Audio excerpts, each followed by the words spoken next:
Hello, I'm Caroline Hepker. And I'm Stephen Carroll. Every weekday morning, we bring you the Bloomberg Daybreak Europe podcast. It's 15 minutes to get your day started with the top global news and business stories. We have 3,000 journalists around the world to tell you what happened and why it matters. These days, a lot can change overnight. So join us every weekday morning for the Bloomberg Daybreak Europe podcast. Subscribe today to get us in your feed by 7 a.m.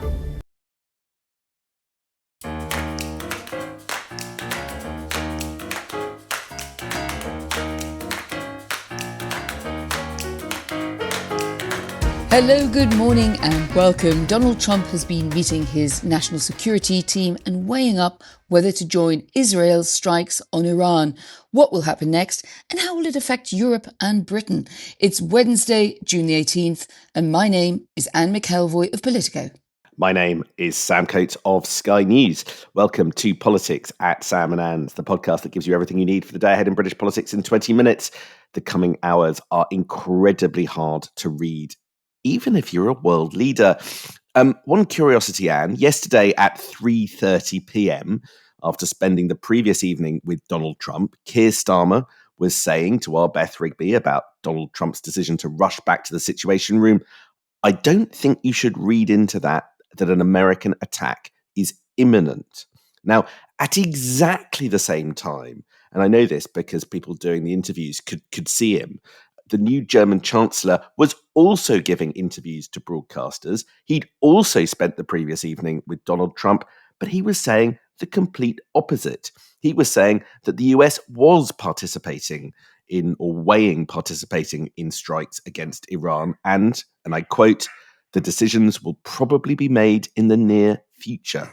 Well, I guess that's true. Whatever the decisions are, they will probably be made in the near future. But asked in a TV interview whether Germany is now expecting the US to take part directly in Israeli military strikes, Met said, "We talked about that, he and Donald Trump. The decision depended on whether the Iranian regime was prepared to return to the negotiating table." So it looks like that's intended as a squeeze on the leadership in Tehran, or those of it that have not already been wiped out in this series of attacks. But it's striking, isn't it, Sam? It's so not the line that we're getting from Keir Starmer. It sounded to me like Merz and Trump saw themselves as being in the war room, and Keir Starmer thinks he's somewhere else. I mean, look, I am really fascinated that Keir Starmer was saying one thing while his German counterpart was saying the 180-degree opposite. Why do you think that is, Anne? I mean, it's obviously not because Keir Starmer wasn't listening in the room. That would be a trite and silly explanation. But I am struggling to work out what the actual explanation is. Do you think that maybe the sort of British information gathering just was in the wrong place? Is there a diplomatic reason for Britain looking like its rhetoric is softer than? But it looks like he was slightly just denying reality.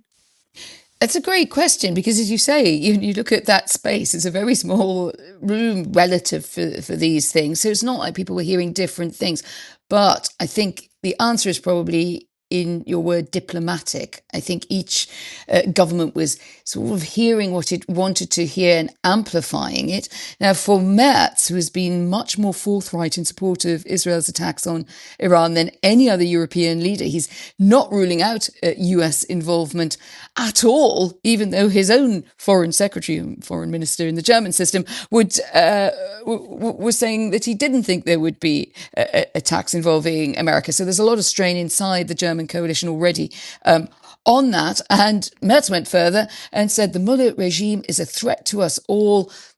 In its essence, good on Israel for doing, as he put it, the dirty work on behalf of all of us. Now, that's not language you would hear from Macron. He was talking about a ceasefire. That was slapped down by Donald Trump. My concern here in terms of Britain's position is it does seem to leave Keir Starmer is just hedged almost as a bit on the sidelines of this. It's possible that given the complexity of dealing with Israel for the UK and the backlash over Gaza inside the Labour Party, that for now that's where Keir Starmer prefers to be. But it's the first international conflict where we haven't really heard the Prime Minister kind of step up and say what he really wants to happen. He just talks about what he doesn't want to happen. No, fascinating. We'll come back to where it leaves Keir Starmer and the UK in a moment. But this is a domestic political podcast, as we always emphasise. And there is a huge amount of stuff going on today. Let's just rattle through some of the headlines. Plans to cut disability benefits for more than 3 million households and save £5 billion in the process are going to be set out by the Work and Pension Secretary Liz Kendall today. There is obviously going to be a large Labour backlash on that, so we will talk you through that in a moment. And at the same time as holding firm on welfare cuts, and there certainly is going to be that backlash, I think we can confidently predict, Sam, it's emerged that Rachel Reeves is having to consider another U-turn to soften the non-dom tax regime a second time to stop high net worth individuals leaving the country, essentially backing off from the imposition of a worldwide tax on assets held in trust and in inheritance arrangements, usually in trust as well. Now, these are elements that have caused particular opprobrium in the high net worth and the ultra high net worth community. Will they get eased? And how will up to 100 Labour welfare rebels take that relative largesse towards the extremely well-heeled? Yeah, that's a difficult split screen moment for British politics as they soften the tax burden on the highest net worth individuals in society while simultaneously cutting the entitlements of some of the most vulnerable.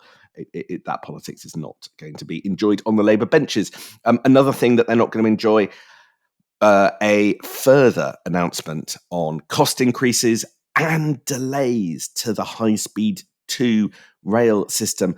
I don't know about you, Anne, but for me, HS2 is the emblem of Britain's struggle to get anything done. It is just an embarrassment. Today, Heidi Alexander, the Transport Secretary, is going to tell the Commons about fraud and about design problems. Apparently, they rushed the design over the last few years.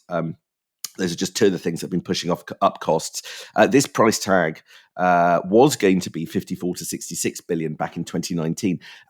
I think the price tag, and I don't even know whether we get a specific figure today, could top 100 billion pounds for the rail line that still only goes to Birmingham officially. But there is a twist in this saga, I have to say, Anne. Oh God, don't tell me it's bound to be quite an expensive twist. It is, right? Reveal all. So this is quite interesting. This is in the weeds of the detail of HS2, and we might not hear about it from Heidi Alexander today. But last month, there was quite a big splash about the government backing a proposal by Andy Burnham, Mayor of Greater Manchester, and Steve Rotherham's plans for a new railway between Manchester and Liverpool.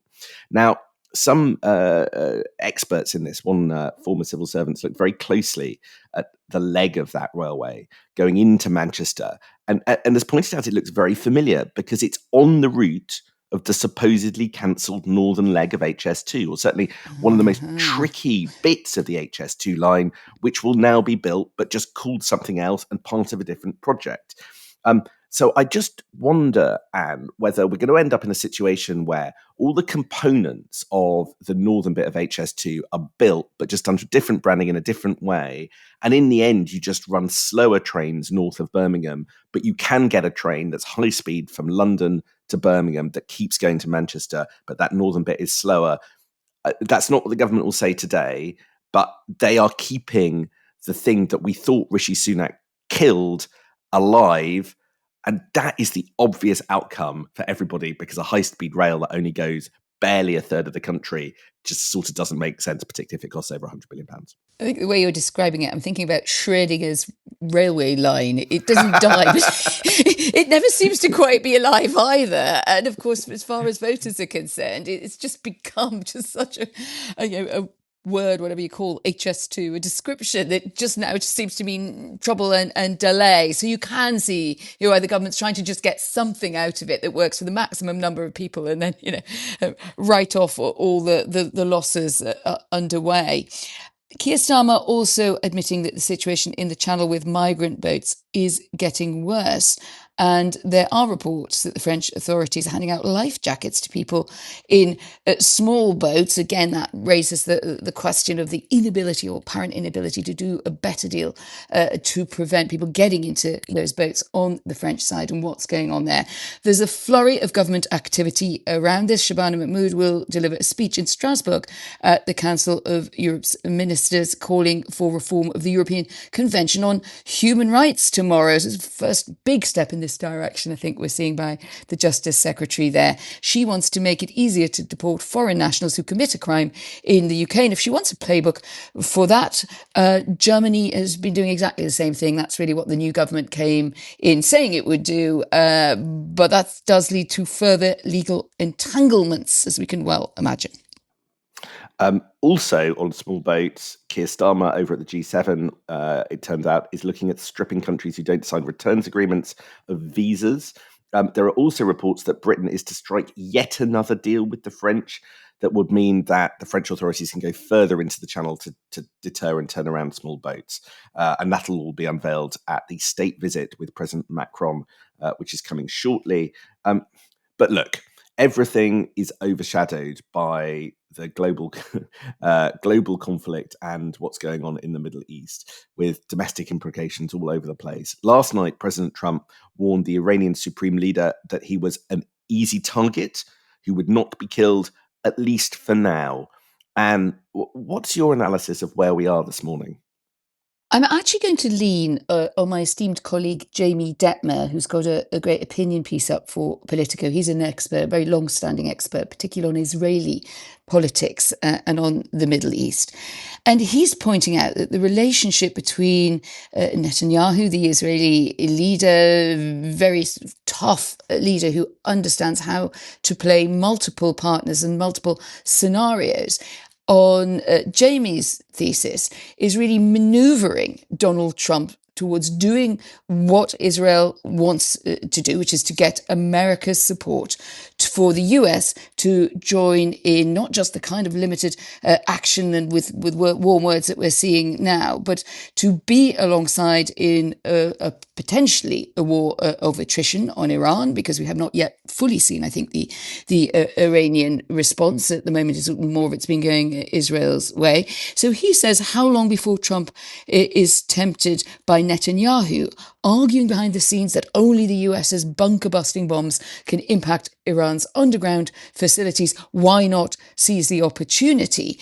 And that going out with this shock and awe and killing so many people as the Israeli attack has done in the leadership in Tehran and in the security structures was intended, if you like, to give a kind of success proof of concept to Donald Trump, who likes, as we know, to be on the winning side and likes to be where the action is, saying, hey, look, this is what we've achieved. You know, we can give you the deck of cards with the 12 faces or whatever total we're getting towards scratched out, but we need you to do the really big bombing of the nuclear facilities. That would be quite a moment, but it's an interesting way of looking at the relationship. We tend to talk a lot about what does Donald Trump want to do. I think the theory here is that it is actually Benjamin Netanyahu who, if you like, is moving things forward and is bringing in Trump in a way that he thinks that Trump is going to go in for. I suppose the question is that if that is the approach, if Donald Trump basically does some heavy lifting in the conflict with Iran that Israel is pursuing, can they do that with impunity? Can they do that without the kind of backlash that which has prevented this kind of action in the past? Or will there be consequences that drag us into a much wider conflict? Well, huge questions. And the truth is we don't know. I mean, if it works, and this I think is what Merz is saying from the German position, is like, you think that the Iranian regime, has exported terror across the Middle East. We know that it attacks the UK and also Iranian dissidents and even their families in the UK.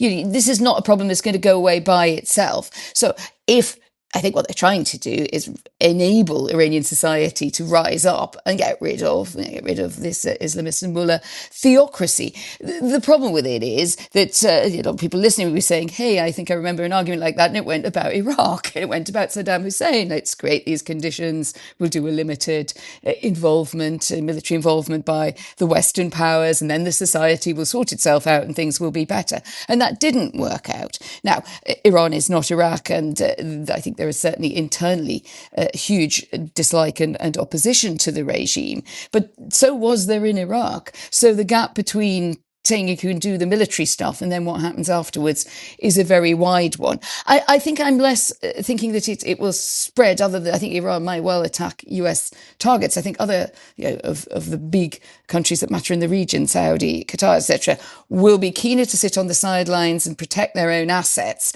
But I do think it is possible that the war itself could escalate pretty quickly. Students of history, not that distant history, will remember attempts at regime change in Iran and slightly shudder. If I may, I'm going to bring us back to the domestic. So today kind of marks the official starting point of what's going to be a battle between the Labour leadership and its own backbenchers over disability reforms. Disabled people claiming PIP, the personal independence payment, which sort of helps them keep working, will see increased costs to their daily living because many of them are going to lose it. Many of them are going to see it harder to claim. An estimated 800,000 current and future PIP recipients will lose an average of £4,500, according to a government assessment. And the government's also going to freeze the health element of universal credit, claimed by more than 2 million people. Now, all of this is designed to give Rachel Reeves about £5 billion, which she desperately needed at the March spring statement in order to be able to say that she had met her fiscal rules. Now, I've been talking overnight to rebels involved in the fight against this. There are a lot of them, Anne, at the moment. But if I was to give you a headline assessment of one figure, they say at the moment, there are probably in the three figures of the number of Labour MPs who have problems with this plan that's going to be set out by Liz Kendall today. But they say the squeeze to try and bring these rebels round, to threaten them, to warn of consequences, to warn of sort of sanctions if they vote against the government, has barely begun. And they are fully expecting quite a lot of the opposition to melt away. And that's why they think that the government's broadly holding firm. The vote on this isn't for a few weeks' time.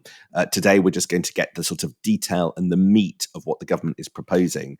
But Keir Starmer was pretty clear on his way to Canada, and Liz Kendall will be pretty clear in the Commons chamber today that they're not going to make substantive concessions. There are smaller concessions, but not big ones.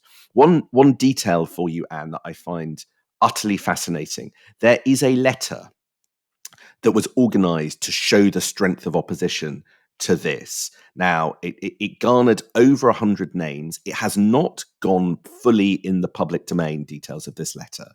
And it is Labour MPs who oppose, but it's not people in the Socialist Campaign Group, and it's not people like PPSs and stuff who are junior members of the government. But there are more than 100 MPs who oppose this amongst everybody else, I am told. But the letter was gathered. I don't even know who the organiser of the letter was, but people were asked to sign this in, and I'm quoting, in cells, as in there were individual representatives of the person organising the letter, and they would just try and get the support for this letter from small numbers of MPs, but the different people running different cells didn't know who each other were in order to preserve the anonymity, because they don't want this letter to leak, because there are a lot of people who consider themselves loyalists who are nevertheless unhappy with this changes. But I have to say, Anne, if you're organising a letter of opposition in such secrecy, you don't win an argument. If you're not prepared to put your name to something and make clear your opposition to something, then isn't it a bit wet to just tell the leadership in private? They will know you won't oppose this. And I think constituents who think you've done the wrong thing will think it's pretty scant to just hear that you signed a private letter. So I'm not sure that kind of wet lettuce leaf approach to rebellions is really going to result in anything. The soggy salad tactic, as it will henceforth be known.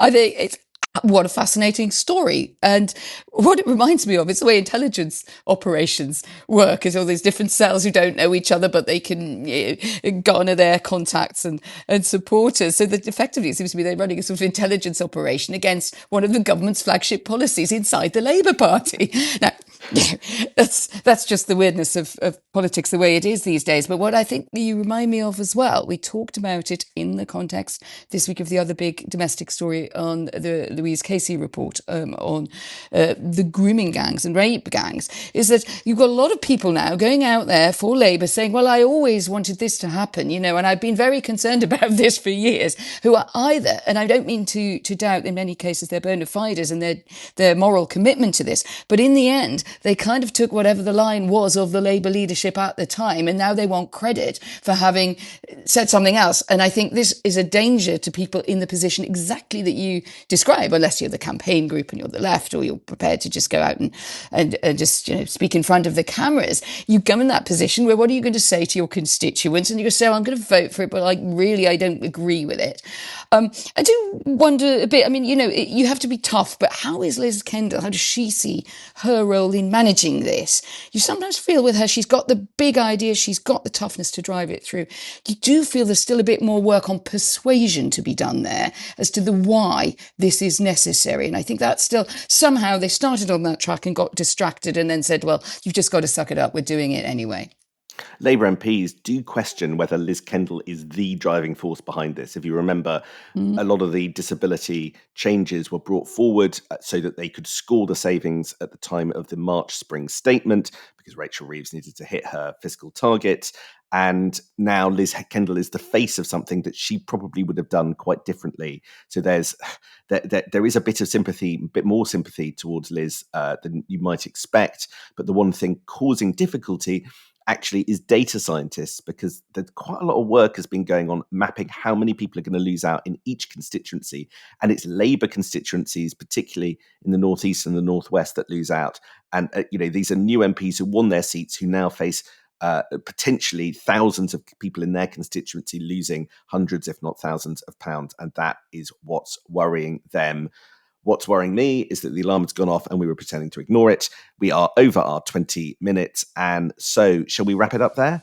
Politics. I couldn't really see. I couldn't quickly. see the clock because there was a big cat in the way for about 5 minutes of this podcast, which I think we should post a picture of.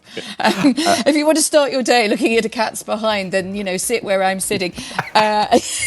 If you heard purring or nuzzling, that was Bob. That was the cat, not me. Okay. Who wanted to play a full role today.